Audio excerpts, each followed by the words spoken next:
आप सभी पत्रकार साथियों को जय माता दी कहती हूँ। आज नवरात्रि की शुरुआत है। आज से माँ भगवती कहें देवी के हर रूप की आज से पूजा अर्चना शुरू होगी। देशवासियों को आप सबको शुभकामनाएं देती हूँ। और देश के प्रधानमंत्री नरेंद्र मोदी जी का नवरात्रि के पहले दिन सुबह उठते उठते जो भेंट मिली देश को, जो तोहफा मिला हम सबको, उसको लेकर आई। रसोई गैस की कीमतों में प्रति सिलेंडर 15 रुपए की वृद्धि। ये नवरात्रि के पहले दिन का देश में त्योहारों की शुरुआत होती है। देश के आर्थिक मंदी से गुजर रहा है। बेरोजगारी, महंगाई सबसे त्रस्त है। सोचा होगा कि नवरात्रि के पहले दिन से उनके कष्ट कटने शुरू हो जाएंगे, उन्हें राहत मिलेगी। और लगता है केंद्र की मोदी सरकार ठान चुकी है कि हमारी पूजा अर्चना ये 9 दिन जो रहेगी उससे शायद भगवान पसीज जाएंगे, भगवान को हम पर दया आ जाएगी। देश के करोड़ों गरीब मध्यम वर्गीय परिवारों पर जो महंगाई बेरोजगारी की मार झेल रहे हैं, लेकिन देश के प्रधानमंत्री को, केंद्र की मोदी सरकार, भाजपा सरकार को कतई भी मुझे लगता है इस बात का एहसास ही नहीं हो रहा है कि देश किस दौर से गुजर रहा है। मैं थोड़ा सा मीडिया पर खाने से अखबार पे भी ले जाना चाहती हूँ। कच्चे तेल में उबाल से बढ़े हैं पेट्रोल डीजल के दाम। पूछना चाहती हूँ मीडिया के साथियों से, ये हेडलाइंस तब क्यों नहीं बनी जब अंतरराष्ट्रीय बाजार में कच्चे तेल की कीमतें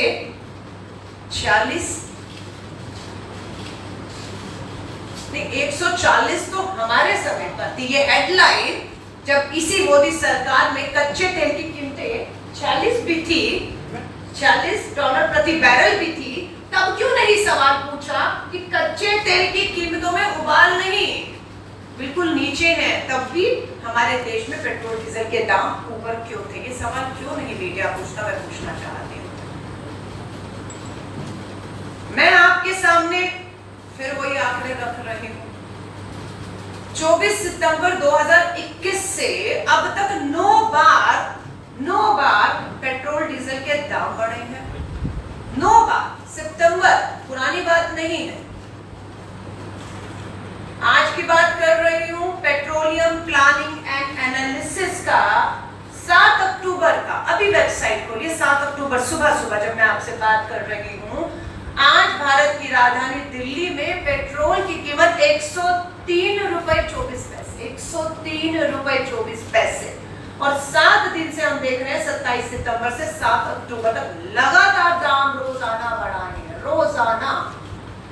वहीं पर अगर आप डीजल की देखेंगे, 23 सितंबर से 7 अक्टूबर तक लगातार दाम बढ़े। और आज राजधानी दिल्ली में डीजल के दाम 91 रुपीज 77 पैसा है।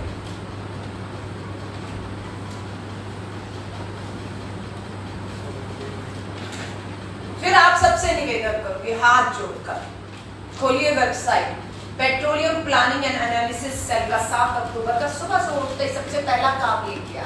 ये मेरा नहीं, भारत सरकार के पेट्रोलियम मंत्रालय का की जानकारी है। मैं आपसे कहूंगी ईमानदारी से, देश हित में, एक बार ईमानदारी से अपने टीवी चैनल से करिए, निष्पक्षता के साथ डिबेट करिए ना।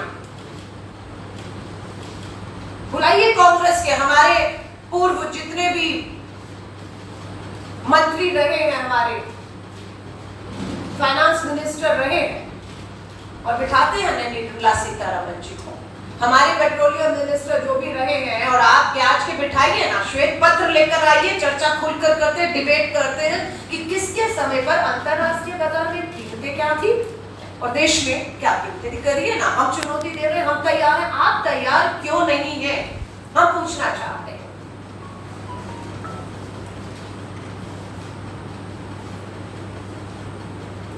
अक्टूबर पेट्रोलियम प्राइसेस अंडर रिकवरीज में आपको बता रही हूं 80.75। ये कच्चे तेल की कीमत आज के 7 अक्टूबर 2021 को $80.75 प्रति बैरल। कितना तुलना करिए ना, आइए कांग्रेस के समय पर $140 प्रति बैरल था 2013 और 14 में, $140 प्रति बैरल। आज क्या है 7 अक्टूबर 2021 को जो मैं आपसे बात कर रही हूं 80.75 प्रति बैरल। अब कौन सा ज्यादा होता है, 140 ज्यादा होता है या 80 ज्यादा होता है? ये बताना बहुत कठिन तो नहीं है कि अंतरराष्ट्रीय बाजार में कच्चे तेल की कीमतें क्या थी। अब आ जाइए एलपीजी गैस सिलेंडर पे। एलपीजी गैस सिलेंडर का जो कीमतें अंतरराष्ट्रीय बाजार में पड़ रही है वो 664.27 है। कांग्रेस के समय में ये चार्ट पेपर मेरे हाथ में है, नकार दीजिए इसको या आंकड़े झूठे कह दीजिए, क्योंकि तो ये तो सरकारी वेबसाइट से आपके आंकड़े लेकर उसको प्रिंट आउट निकाल कर रख रही हूँ कि अंदर हम कमरों में बैठकर बनाकर हाथ से नहीं लाए ग्राफिक। ये क्या कहता है, ये कहता है कि 2012 में इंटरनेशनल एफओबी प्राइस जो एलपीजी का था 2012-13 में 885.2 था। 2013-14 में आज जब हमने सरकार छोड़ी थी तो इंटरनेशनल एफओबी प्राइस जो था वो 880.5 था। आज कितना है आपका वेबसाइट बताती है 664 है। अब इनसे पूछिए 800 ज्यादा होता है या 600 ज्यादा होता है? जब 800 था तब पेट्रोल डीजल या एलपीजी की बात करूं इतने दाम नहीं थे। ये तो रिकॉर्ड ब्रेक दाम है। इतिहास उठाकर देखेंगे कभी भी इस देश में आजादी से 70 सालों में 100 रुपए पार पेट्रोल नहीं किया है। एलपीजी गैस का सिलेंडर राज्यों में 1000 रुपए पार कर रहा है। सब्सिडी के नाम पर फिर सुबह इनकी वेबसाइट पे सब्सिडी, हर पेट्रोल पंप पे करोड़ों रुपए के विज्ञापन, उज्ज्वला योजना, सब्सिडी, राहत। अमीर लोगों को का सब्सिडी छोड़िए, आप छोड़ेंगे तो गरीब को मैं राहत दूंगा। अमीर लोगों ने सब्सिडी छोड़ी, मध्यम वर्गीय ने भी सब्सिडी छोड़ दी क्योंकि देशभक्ति की बात हो रही थी। मध्यम वर्गीय भी मार झेल रहा था, लेकिन प्रधानमंत्री जी ने देशभक्ति की, राष्ट्रवाद की भावनाएं जगाकर सब्सिडी छोड़ने को कहा छोड़। लेकिन आज सब्सिडी का क्या है, फर्स्ट क्वार्टर में मात्र 108 करोड़ रुपया 21-22 के फर्स्ट क्वार्टर में सब्सिडी के माध्यम से लोगों के खातों में, गरीब जनधन खाते खुलवाते सब्सिडी आएगी, पैसा आएगा कितना 108 करोड़। कहां जा रहा है पैसा? प्रधानमंत्री नरेंद्र मोदी जी गए लखनऊ, एक तरफ हमारे किसानों को कुचला गया, उनकी हत्या की गई लखीमपुर में, और वहीं पर प्रधानमंत्री जी लखनऊ जाकर होमवर्क देकर आते हैं। होमवर्क देकर आए कि पिछली बार 7 लाख दिए जलाए थे, इस बार 19 लाख दिए जलाने, होमवर्क देकर जा रहा हूं और आप ऐसा करेंगे तो भगवान श्री राम बहुत खुश होंगे। मैं बात से सहमत हूं।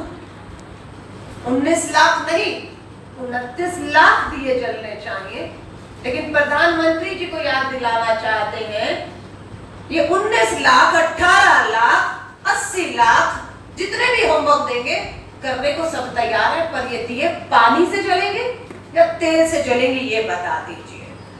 अगर इसे पानी से जलना है तो 134 करोड़ की आबादी 134 दिया पानी से जला सकती है, लेकिन ये तेल से जलते हैं, ये घी से जलेंगे। उस तेल की कीमत क्या है सरसों के तेल की?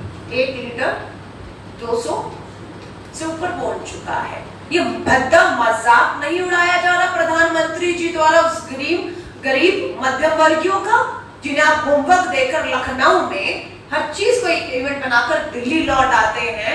ये उनके जख्मों में नमक रगड़ने जैसा नहीं है, जिसके घर के चूल्हे ठंडे हो गए, जो बेरोजगार है, जो महंगाई की मार झेल रहा है, उसका मजाक उड़ा रहे हैं और उन्हें कहकर आ जाते हैं इस दिवाली में भगवान श्री राम को खुश करें। प्रधानमंत्री जी, भगवान श्री राम को आप खुश कर सकते हैं। आप पेट्रोल, डीजल और एलपीजी गैस सिलेंडर के दाम कम करिए जो आपने लगातार बढ़ाए हैं। जो सब्सिडी खातों में नहीं पहुंच रही उसे पहुंचाइए। मैं आपको भरोसा दिलाती हूँ, भगवान श्री राम ही नहीं, आज नवरात्रि का पहला दिन है, 9 देवियों का पूजन होगा।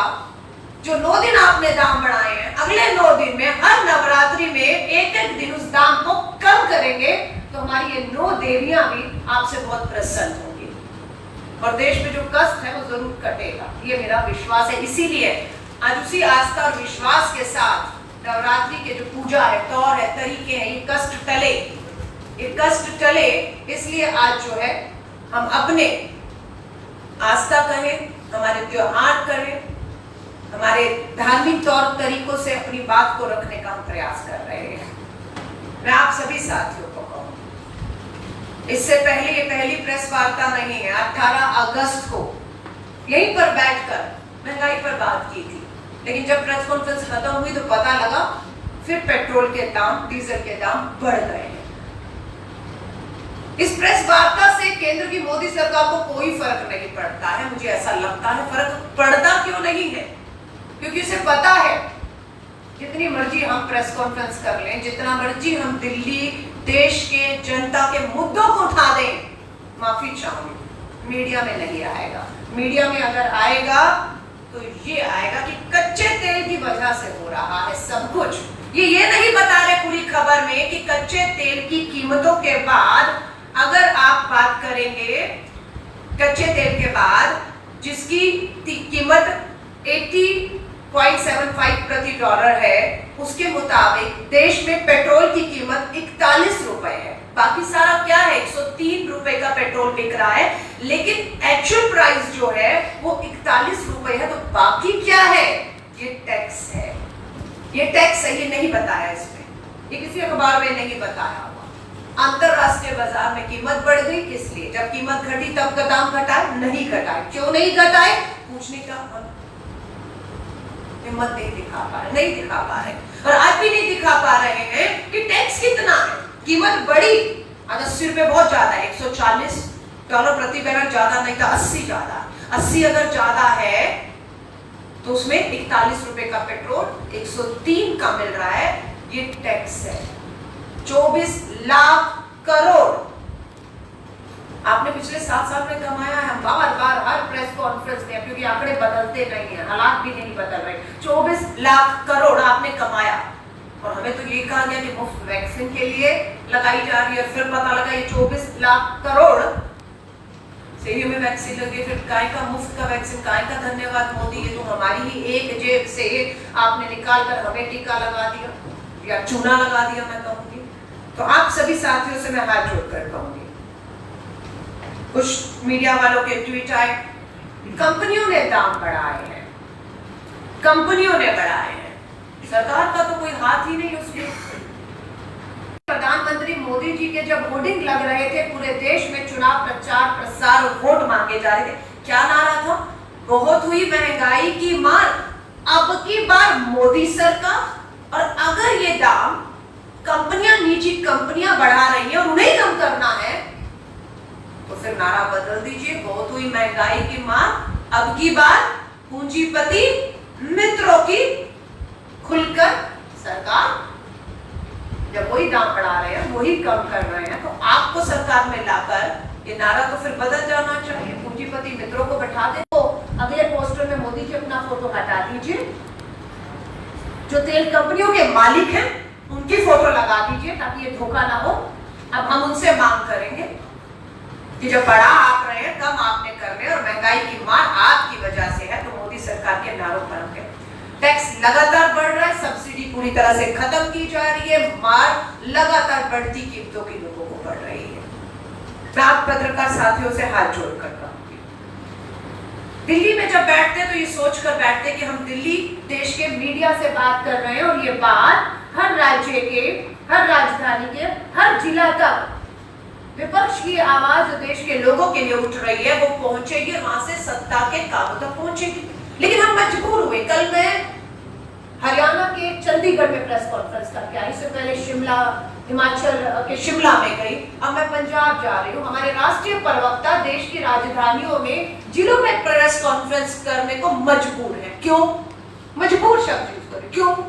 क्योंकि हम सोचते हैं कि यहाँ से जो हमने बात दिल्ली या नोएडा के मीडिया से कर दी है, जो देश को यहाँ से कवर करता है, खबरें पहुंचेंगी कि हम लोगों के इस दर्द को समझ रहे हैं, हम उनके लिए लड़ रहे हैं, हम इस दिल्ली में बैठी सोती सरकार को झुकाने का काम कर रहे हैं, लेकिन वो खबर नीचे तक नहीं है। इसलिए हम मजबूर हैं कि हम देश के हर जिले में जा जाकर प्रेस कॉन्फ्रेंस करके यहाँ नहीं तो वहां पर भी अपनी आवाज उठा रहे हैं। मैं आपसे हाथ जोड़कर निवेदन करूँ, पता नहीं पत्रकार साथियों की तरफ से ये मांग क्यों नहीं होती। मिल जाएगी ना एक बार, सब लोग मांग करें कि प्रधानमंत्री जी अब तो बहुत हो गया, अब एक प्रेस कॉन्फ्रेंस कर ही दीजिए, विपक्ष को भी जवाब दे ही दीजिए। राहुल गांधी जी आपके बीच में कल ही नहीं, मीडिया बात करना चाहता है, मीडिया के अपने सवाल नहीं है, मीडिया जो सवाल पूछता है वो देश की जनता के बीच में जो उनके मुद्दे हैं उनके सवाल लेकर जवाब सत्ता से चाहता है। लेकिन ना आपसे सवाल लिए जा रहे हैं और ना आपको जवाब मिल रहा है। और ये आप और मोदी सरकार, भाजपा सरकार की बात नहीं है, ये देश के ज्वलंत मुद्दों पे उठ रहे सवालों के जवाब नहीं मिल रहे हैं। और ये ज्वाला जो है, ये सवालों की जो ज्वाला है आपके मन में भी, और देशवासी जो जवाब की आस में 7 सालों से बैठे भड़क रही है। तो मैं आप सभी साथियों से कहूंगी, ईमानदारी से आज की प्रेस कॉन्फ्रेंस का मकसद ये है कि ये जो अखबारें हैं उठाएं तो एक निष्पक्षता के साथ आंकलन किया हो, पूरी निष्पक्षता के साथ कि हाँ 12 और 13 में सच में अंतरराष्ट्रीय बाजार में क्या था, देश में कीमतें क्या थी, सब्सिडी कौन कितनी दे रहा था, कितने टैक्स में किसने कितना रुपया खजाने में डाला, उसे कहां खर्च किया, एक पूरी, मैं कहती हूँ निष्पक्षता के साथ देश को आगे रखते हुए एक आकलन कर दीजिए, ताकि देश भी गुमराह ना हो।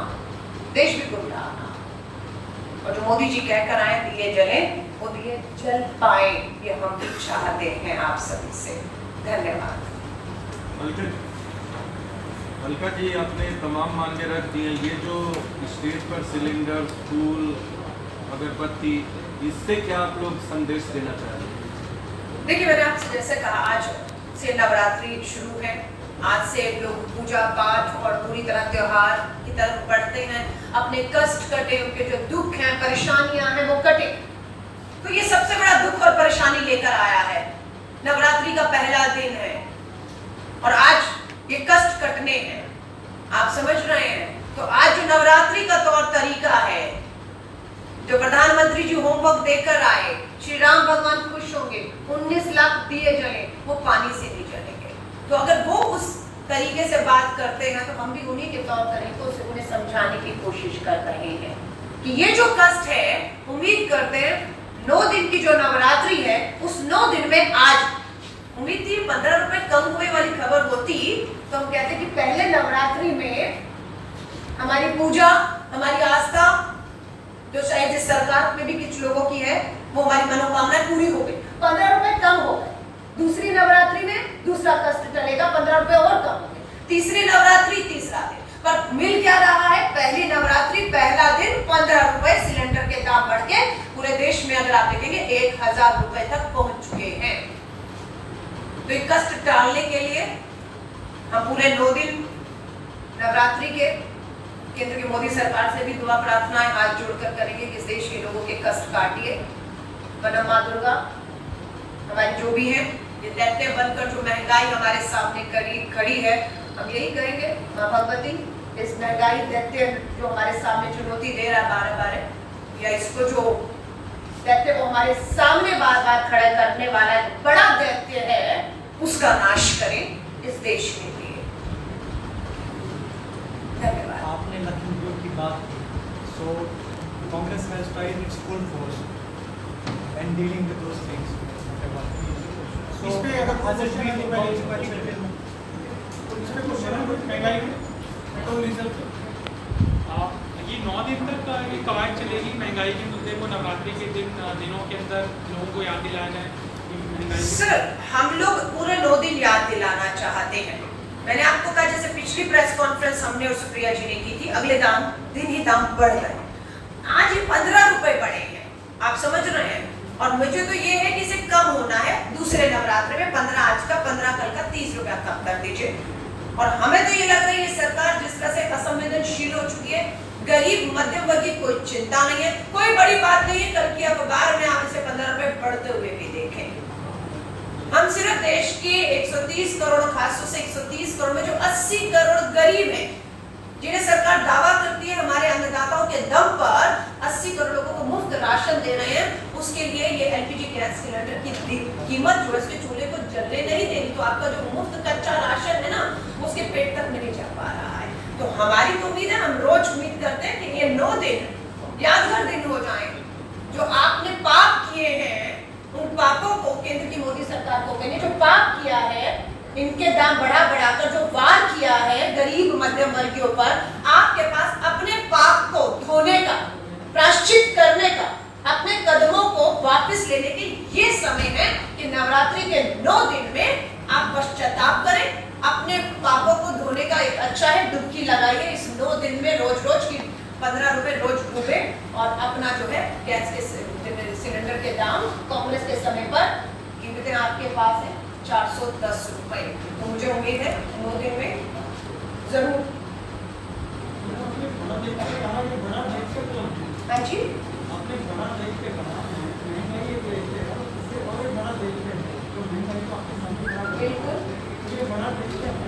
मुझे लग रहा है बहुत समझदार है। महंगाई नाम का दैत्य पैदा किसने किया है? पैदा किसने किया है? तो जो पैदा करने वाला होता है वो बड़ा होता है। तो ये बड़ा दैत्य कौन है? कौन ये महंगाई की मार रोज रोज गरीब और आम आदमी पर डाल रहा है, मध्यम वर्गीय को जो मार रहा है, वो देवता नहीं हो सकता ना, वो दैत्य हो सकता है। और महंगाई की मार कौन मार रहा है? समझदार है। और माँ दुर्गा, माँ काली, हमारी 9 देवियों की आज से आराधना पूजा शुरू होगी। सुबह 5 बजे उठकर मैंने भी पूजा की है और माँ दुर्गा से यही कह रहे हैं, सरस्वती, दुर्गा, काली, चंडी, हमारी जितनी देवियां, प्रार्थना यही कर रहे हैं, या तो महंगाई के दैत्य का नाश कर, या जो सत्ता में इस महंगाई का दैत्य खड़ा करके आम आदमी पर मार पड़ रहा है, उसका जो है मुझे मालूम है वहां भी ये करेगी 24 तक पहुंच जाओ। दूसरा विषय अगर महंगाई हो, दूसरा विषय है सर, दूसरा विषय है ठीक। Congress tried its full force in dealing with Lakhimpur incident. So now कि मोदी सरकार के लिए बड़ा ही शर्मनाक होगा कि जो कार्रवाई आपको करनी चाहिए थी, जिस मंत्री को आपको बर्खास्त अब तक कर देना चाहिए था, जिनके बेटे की गिरफ्तारी अब तक हो जानी चाहिए थी, अब मुझे लगता है इससे शर्मनाक नहीं होगा कि वो सारे काम, वो सारे आदेश हम उम्मीद कर रहे हैं सुप्रीम कोर्ट के माध्यम से होंगे। ये हमने हाथरस में भी होते हुए देखा है कि ये सरकार हमेशा अपराधियों के साथ खड़ी दिखी है और हमेशा अदालतों से ही राहत मिलने का काम पीड़ितों को हुआ है। लखीमपुर खीरी की लड़ाई आज की नहीं है, हम जान रहे हैं कि किसानों की, अन्नदाताओं की 10 महीने की लड़ाई कृषि कानूनों को लेकर है, जो कह रहे हैं हमारे लिए, किसान कहता है बार बार हमारे लिए एक मौत का फरमान है, लेकिन मोदी सरकार टस से मस नहीं हो रही है। और उसी के रूप में हम देखते हैं कभी 26 जनवरी के दिन षड्यंत्र रच कर उन्हें बदनाम किया जाता है, कभी उन्हें षड्यंत्रकारी अंतरराष्ट्रीय साजिश का शिकार, और कभी पता नहीं क्या क्या उन पे आरोप लगते रहे। अब यहाँ तक पहुंच चुके हैं कि आप उन्हें कुचलने की, उनकी हत्या करके उनकी आवाजों को दबाने का प्रयास कर रहे हैं। और कोई अनजान आदमी नहीं, केंद्र का गृह राज्य मंत्री और उसका बेटा सत्ता और ताकत के दम पर इसे चुनौती देते हुए दिख रहे हैं। ये लड़ाई बिल्कुल जारी है और तब तक जारी रहेगी जब तक केंद्र की सरकार हमारे अन्नदाताओं की एक एक मांग को पूरी तरह से मान नहीं लेती है, तब तक कांग्रेस अपने तौर तरीकों से इस लड़ाई को लड़ती रहेगी। अलका जी, लखीमपुर खीरी से जुड़ा मामला, शलभमणि त्रिपाठी हैं, सूचना सलाहकार है वहाँ की सरकार के, उन्होंने एक वीडियो ट्वीट किया जिसमें प्रियंका गांधी लोगों का अभिवादन स्वीकार कर रही है और पीछे उन्होंने लिखा है कि चन्नी जी बोल रहे हैं पूरा अच्छा साइन है ये, इस पे क्या कहेंगे? क्या कहा उन्होंने? एक वीडियो शेयर किया, हाँ ठीक है, क्या कह रहे जिसमें थे? प्रियंका की लोगों का अभिवादन स्वीकार कर रही है और चन्नी जी पीछे कर रहे हैं पूरा अच्छा साइन है ये। शलभमणि त्रिपाठी ने कहा कि क्या ये मातम मनाया जा रहा है लखीसराय? अच्छा, ये वो लोग हमसे पूछ रहे हैं, ये वो लोग पूछ रहे हैं और तब पूछ रहे हैं जब स्वयं देश के प्रधानमंत्री दिल्ली को छोड़कर लखनऊ लखीमपुर खीरी से कुछ दूरी पर थे और वहां पर लोगों से जश्न मनाकर, उत्सव मनाकर कितने लाख दिए जले के होमवर्क देने का काम कर रहे थे। हम पूछना चाहते हैं ऐसे समय पर देश के प्रधानमंत्री और भाजपा के राष्ट्रीय नेताओं की संवेदनशीलता कहां थी कि चंद कदमों की दूरी पर जिन अन्नदाताओं को आप ही के नेता की गाड़ी के नीचे कुचल दिया गया, आपके पास 1 मिनट का समय नहीं था कि उनके लिए ट्वीट कर पाते, उनके परिवार से फोन पे बात कर पाते, आप उनके पास जाके संवेदनाएं जता पाते। आपने तो पूरी तरह असंवेदनशीलता दिखाते हुए उसे पूरी तरह नजरअंदाज कर दिया। हम सवाल पूछना चाहते हैं, अभी 2 फिल्मी सितारे जो हैं उनके ऊपर उनका एक नेचुरल डेथ हुई उनकी, उसके ऊपर प्रधानमंत्री जी ने बहुत दुख व्यक्त करते हुए ट्वीट किया।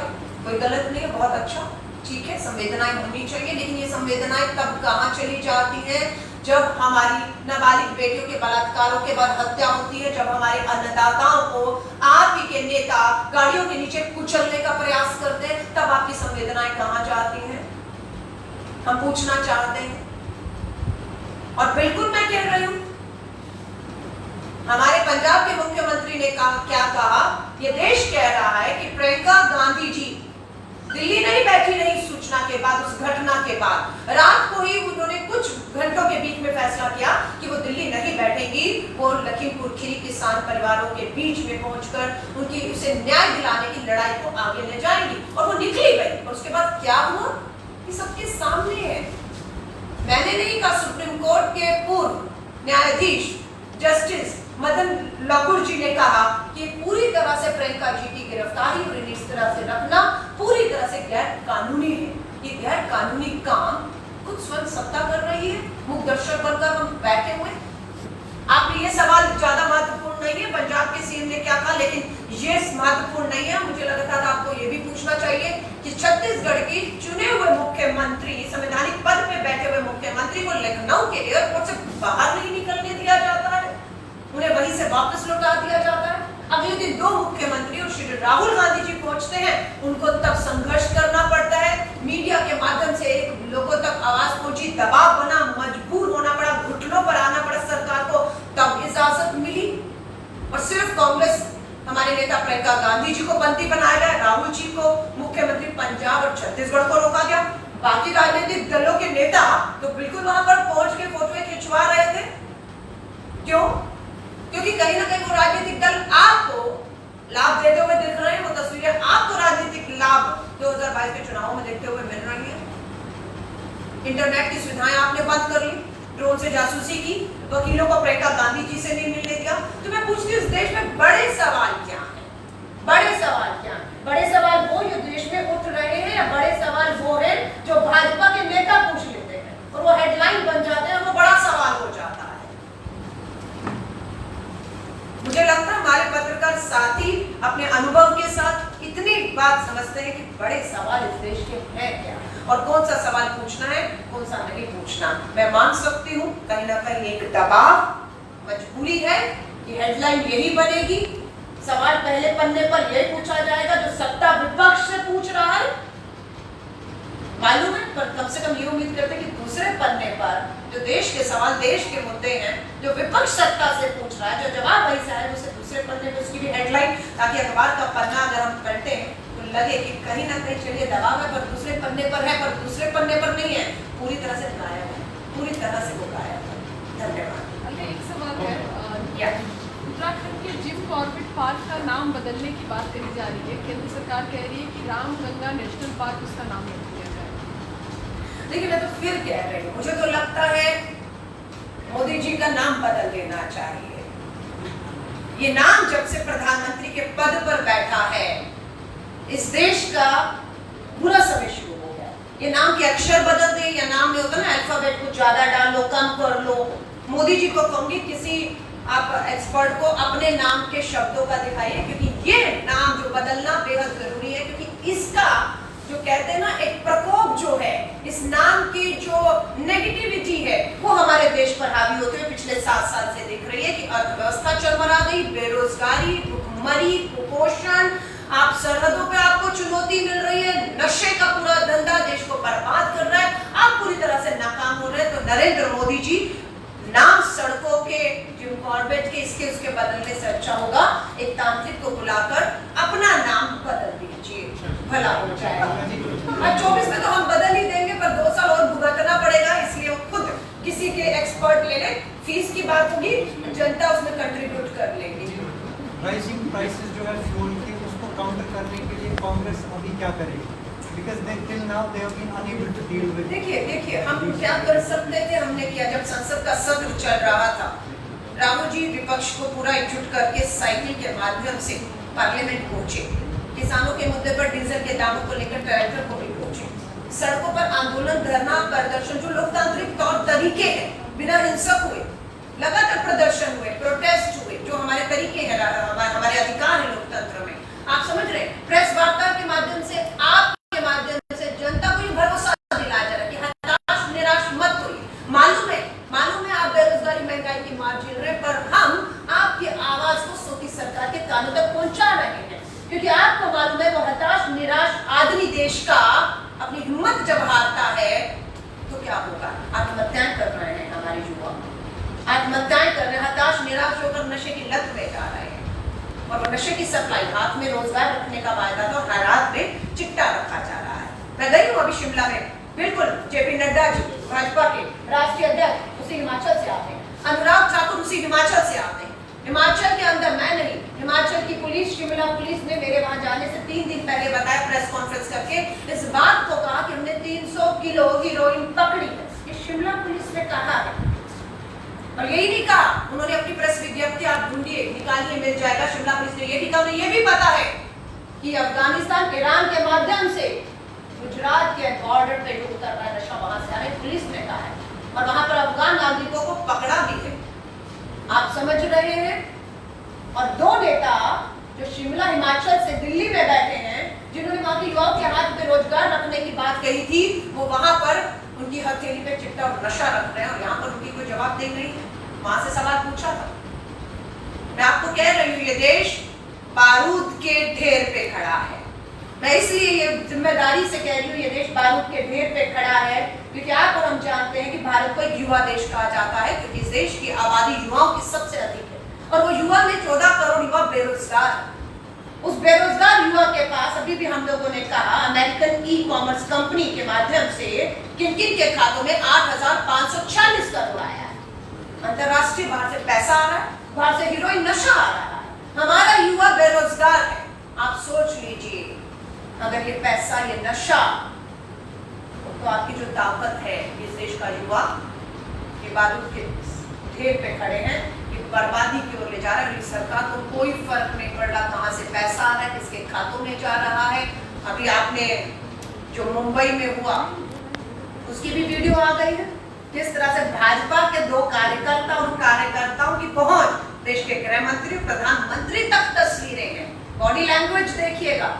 तो खेल कितना बड़ा षड्यंत्र, कितना बड़ा रचा जा रहा है, मात्र देश के ज्वलंत मुद्दों से ध्यान भटकाने के लिए, क्योंकि सत्ता के पास जवाब नहीं है। बेरोजगारी, महंगाई, इन सब का कोई जवाब नहीं है, इसलिए षड्यंत्र रचे जा रहा है। कोशिश थी कि मीडिया में मुंबई प्रांत जो नशा पकड़ा गया है, पता नहीं कितने 2-3 ग्राम का, है ना, उसको मुद्दा बना दिया जाए। वो लखीमपुर खीरी बीच में आ गया तो मुद्दा, और उसमें पता लगा भाजपा के खुद कार्यकर्ता उस शिप में थे, उसके दफ्तर में थे, जहाँ पर नशा अधिकारी थे, पकड़ के लाने वाले वो भाजपा के अधिकारी थे। जैसे वहां पर जो उनके अधिकारियों के पास जो है कर्मचारियों की कमी पड़ गई, तो भाजपा मुख्यालय से उनके 2 कार्यकर्ताओं को बुलाया और सबसे उन्हें बुलाया जो गृह मंत्री प्रधानमंत्री के करीबी थे, तस्वीरें तो यही बताते, उन्हें बुलाकर उनकी मदद ली गई। तो इतनी बड़ी षड्यंत्रकारी ये सरकार है, इतने बड़े षड्यंत्र रचे जा रहे हैं। पर मैं फिर हाथ जोड़कर उम्मीद करूंगी, देश के मीडिया की जो छवि है उसे बचा लीजिए, जो आप पे विश्वास है, जो आप पे आस्था है, कलम चलाइए और बचा लीजिए, उसको बचा लीजिए।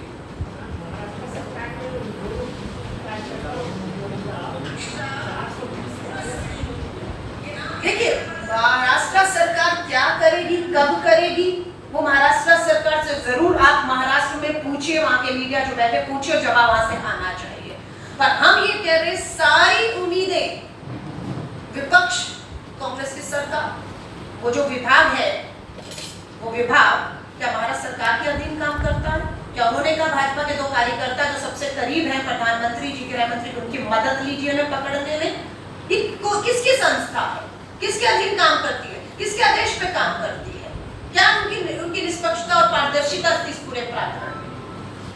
मैं ये कह रही, सवाल बहुत होते जहाँ हम विपक्ष में हैं, वहां हम सड़कों पर लड़ रहे हैं। उत्तर प्रदेश में आपने देखा, आप अगर छत्तीसगढ़, पंजाब, राजस्थान की बात करते हैं, महाराष्ट्र की बात करते हैं, चलिए आप तमिलनाडु, झारखंड की भी बात करते हैं, मैं कहती हूँ विपक्ष उठाता क्यों नहीं ये सवाल? क्यों नहीं उठाता? क्यों हर प्रेस वार्ता में मीडिया के माध्यम से हमसे पूछवाता है, ताकि हम जो सवाल पूछ रहे हैं वो चौथे पन्ने पर चले जाए, और ये जो सवाल पूछा उसका जवाब पूरे टॉप पर रहे। पूछिए ना, लोकतंत्र है। हमारी सरकारें जवाब देने से या प्रेस कॉन्फ्रेंस करने से डरती नहीं। हमारे मुख्यमंत्री भी प्रेस कॉन्फ्रेंस करते हैं, हमारे प्रधानमंत्री हमारे डॉक्टर मनमोहन सिंह जी जब रहे, उन्होंने भी प्रेस कॉन्फ्रेंस की। हम चुनौती दे रहे हैं, हिम्मत दिखाइए, बहुत से सवाल है ये जो जवाब आपको विपक्ष से पूछने चाहिए, जो वहां पर है विपक्ष महाराष्ट्र। अलका जी, वरुण गांधी जो लखीमपुर खीरी मामले पर अपनी सरकार को कटघरे में खड़ा कर रहे थे, उन्हें और उनकी माता जी को राष्ट्रीय कार्यकारिणी से बाहर कर दिया गया है। तो आप देख रहे हैं ना कितना लोकतंत्र भाजपा के अंदर है। माफी चाहूंगी, हमारे यहाँ पर बारी बारी सवाल G23 किया जाता है और हर बात किया गया कि कांग्रेस में डेमोक्रेसी है, लोकतंत्र है, यहाँ पर बात होती है और सुनी जाती है। और जहाँ तक श्रीमती सोनिया गांधी जी ने उन सबको बुलाया, घर पे बुलाया, मीटिंग हुई, बात की, और समय आने पर जो कार्रवाई या काम करने हैं संगठन को करने के लिए वो करेंगे। लेकिन भाजपा में आप खुद देख रहे हैं कि वरुण गांधी जी में इनका गांधी जी भी हो, लखीमपुर खीरी में सरेआम कुचला गया किसानों को। अगर बात करते हैं तो उनकी बात को सुने जाना चाहिए था। उस मंत्री को अब तक बर्खास्त कर दिया जाना चाहिए था, उनके बेटे की गिरफ्तारी हो जानी चाहिए थी, लेकिन कार्रवाई मंत्री और उसके बेटे पे नहीं, भाजपा के नेताओं पर ही कर दी गई, उन्होंने पार कर दिया गया।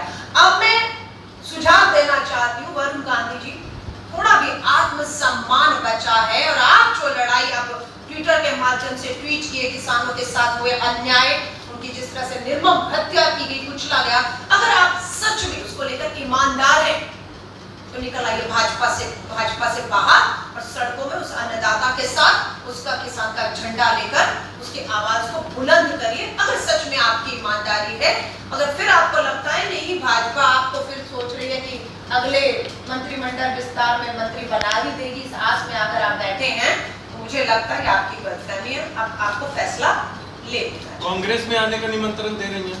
मैं कोई नहीं होती किसी को निमंत्रण देने वाली, ज्वाइन कराने वाली। ये फैसला वरुण गांधी जी और कांग्रेस का होगा, और जब जो समय आएगा उसके हिसाब से देख लिया जाएगा। जम्मू कश्मीर में लगातार आम आदमी की हत्या हो रही है, वही स्थिति बहाल हो गई, जम्मू कश्मीर में राष्ट्रपति शासन और केंद्र का दखल है। देखिए मैं आपको फिर कह रही हूँ, बहुत ही दुर्भाग्यपूर्ण है, जम्मू कश्मीर का आप जिक्र कर रहे हैं, देश के कहीं पे भी कुछ भी ऐसा होता है, ये दुर्भाग्यपूर्ण है। अब फिर मैं कहूंगी, जम्मू कश्मीर जब आप शब्द करते हैं तो आपके दिमाग में ये सवाल आ जाना चाहिए कि ये सवाल करना किससे चाहिए? उनसे जिन्होंने वहां पर लोकतंत्र की हत्या करके चुनी हुई सरकार को बर्खास्त किया, उस भाजपा से सवाल करना चाहिए या नहीं करना चाहिए? उस भाजपा जिसने वहां राष्ट्रपति शासन लगाया हुआ है, जिनका गवर्नर वहां नियुक्त किया गया है, अगर वहां ये हिंसा हो रही है तो यह सवाल किससे करना चाहिए? क्या गृह मंत्री से सवाल नहीं करना चाहिए कि अब तो जम्मू एंड कश्मीर पूरी तरह से आपकी मुट्ठी में और आपके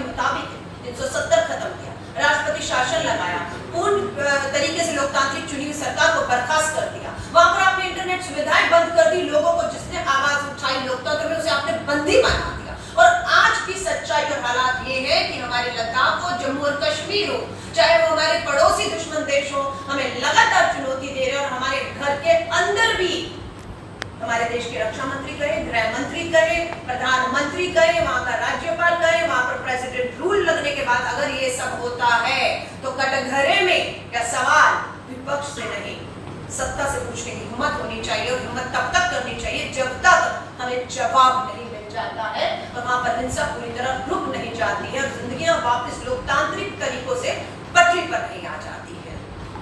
धन्यवाद।